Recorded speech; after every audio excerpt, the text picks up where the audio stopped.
گل گلشن میں بہاروں سے لطافت مانگے، پیروی احمد مرسل کی شریعت مانگے، پیروی احمد مرسل کی شریعت مانگے، جس کو سرکار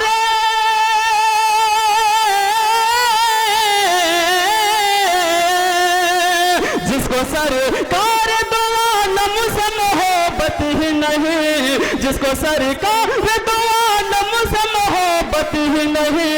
اس کو کیا حق ہے کہ اللہ سے جنت مانگے، اس کو کیا حق ہے کہ اللہ سے جنت مانگے۔ محمد ریاض کی نعت کے بعد آج کے اس اجلاس کے سرپرست محترم اور جمعیت علماء سیتاپور کے صدر محترم، صدر جمہوریہ ایوارڈ یافتہ مجاہد اردو قوم و ملت جناب مستحفظ رحمانی صاحب سے ہم درخواست کرتے ہیں کہ تشریف لائیں اور جمعیت اور اس تعلق سے دینی تعلیمی بورڈ کے تعلق سے اظہار خیال فرمائیں۔ اللہ الرحمن الرحیم، نحمدہ علی رسولہ الکریم۔ محترم حضرات، صدر محترم، علماء اکرام، ہمارے اس قصبے کے دانشوران اور وہ طلباء جن پر ہمارے مستقبل کا انحصار ہے، ہمیں بڑی مسرت ہے۔ اس سے قبل بھی اس قصبے میں میرا آنا جانا رہا ہے، لیکن میری بڑی خوشی ہے کہ آج ایک مدرسے کا پروگرام ہو رہا ہے۔ آپ جانتے جیسا کہ ابھی مولانا نے فرمایا کہ جمعیت علماء ہند ہمارے ان علماء کی ایک جماعت ہے جو راتوں کو اللہ کے حضور روتے تھے اور دن میں انسانیت کے لیے کام کرتے تھے۔ یہ ہوا اس لیے کہ جب سے مسلمانوں کے قدم اس ملک کے اندر آئے، انہوں نے ہمیشہ اس بات کا خیال رکھا کہ اس ملک کی عظمت کو بچاتے ہوئے یہاں پر ایسا ماحول بنائے رکھنا چاہیے کہ جس سے انسانیت زندہ ہو۔ جب انگریزوں نے ہمارے ملک پر قبضہ کر لیا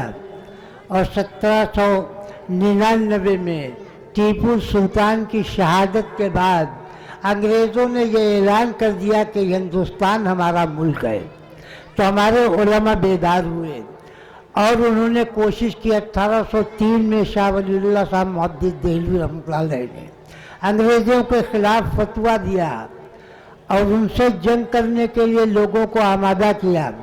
دھیرے دھیرے یہ تنظیم چلتی رہی اور 1857 کا انقلاب آیا، لیکن کچھ وجوہات کی وجہ سے اس انقلاب میں وہ کامیابی حاصل نہیں ہو سکی جس کی منشا ہمارے علماء کرام کی تھی۔ لیکن اس میں علماء کرام کو اس طرح سے ان کا قتل عام کیا گیا اور ان کو ہر طرح سے پریشان کیا گیا کہ مسلمانوں میں ایک مایوسی کی لہر دوڑی، اور 1868 میں انگریزوں نے اس ملک پر پوری طرح سے قبضہ کر لیا، اور قبضہ کرنے کے بعد یہاں ضلعوں کا قیام ہوا۔ قصباتی زندگی کا تصور مسلمانوں نے دیا تھا اور ضلع کا تصور انگریزوں نے دیا۔ اس کے بعد جب انہوں نے دیکھا کہ یہاں کا انسان، یہاں کا ہندوستان کا رہنے والا ہماری محکومیت کو پوری طرح سے قبول نہیں کر پائے گا، تو انہوں نے کچھ تنظیمیں بنائیں، جس میں 1885 میں کانگریس بھی ایک تنظیم بنی۔ لیکن کانگریس کا کام اس وقت تک ایک سوشل تنظیم کی حیثیت سے تھا، جو انگریزوں کے تعاون سے جن کو کچھ مراعات حاصل تھی، ان لوگوں ان کے تعاون سے اس ملک کے کام کو کرنا شروع کیا۔ پھر دھیرے دھیرے یہ اسکیم چلتی رہی، لیکن 1919 میں ہمارے علماء نے طے کیا کہ عوام کو بیدار کرنے کے لیے ایک تنظیم بنائی جائے، اس لیے 20 نومبر 1919 کو جمعیت العلماء کا قیام عمل میں آیا۔ آپ کو یہ بھی معلوم ہونا چاہیے کہ جمعیت علماء نام تو علماء کی تنظیم کا ہے، لیکن اس کے پہلے اجلاس کی صدارت پنڈت موتی لال نہرو نے دلی میں کی تھی، کیونکہ مسلمانوں کا ہمیشہ سے یہ مقصد رہا ہے کہ ہم اپنے برادران وطن کے ساتھ جب تک اتحاد نہیں کریں گے، جب تک ان کے ساتھ مل کے نہیں چلیں گے، تب تک کہ نہ ہم ترقی کر سکتے ہیں اور نہ ہمارا ملک ترقی کر سکتا ہے۔ پھر دھیرے دھیرے جمعیت علماء نے کانگریس کا ساتھ دیا، گاندھی جی کو اس ملک کا لیڈر بنایا، آخر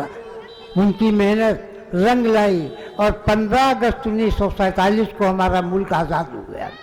جمعیت علماء نے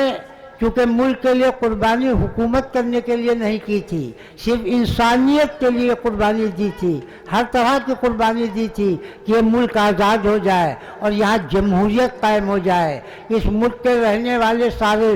باشندے بھائی بھائی ہو جائیں اور سب ایک دوسرے کے دکھ درد میں شریک ہوں۔ یہ جمعیت العلماء کا نصب العین تھا، اس لیے سیاست سے، عملی سیاست سے کنارہ کشی اختیار کر لی۔ لیکن جب بھی اس ملک پر کسی طرح کا کوئی وقت آیا ہے تو جمعیت علماء کے جانشینان نے اس ملک کی خدمت کرنے میں کسی طرح کی کسر اٹھائی نہیں رکھی۔ اس لیے جمعیت علماء کا آج بھی منشور یہی ہے، آج بھی مقصد یہی ہے کہ اس ملک کے اندر انسانیت زندہ رہنا چاہیے، یہاں کا بھائی چارہ قائم رہنا چاہیے، ہندوستان کا نام پوری دنیا کے اندر بلند رہنا چاہیے۔ اس کے لیے جمعیت علماء 24 گھنٹے کوشاں ہے، اور اس کا سب سے بڑا ایک راستہ جو ہے، جو ابتدا سے ہمارے حصے میں آیا ہے، وہ تعلیم کے ذریعے ہی۔ تعلیم کے ذریعے ہی ہم تبدیلی لا سکتے ہیں، انقلاب لا سکتے ہیں، ہم زندگی کے راستوں کو روشن اور منور کر سکتے ہیں۔ اس لیے تعلیمی بورڈ کے قیام کے ذریعے جمعیت علماء پورے ہندوستان میں ایسے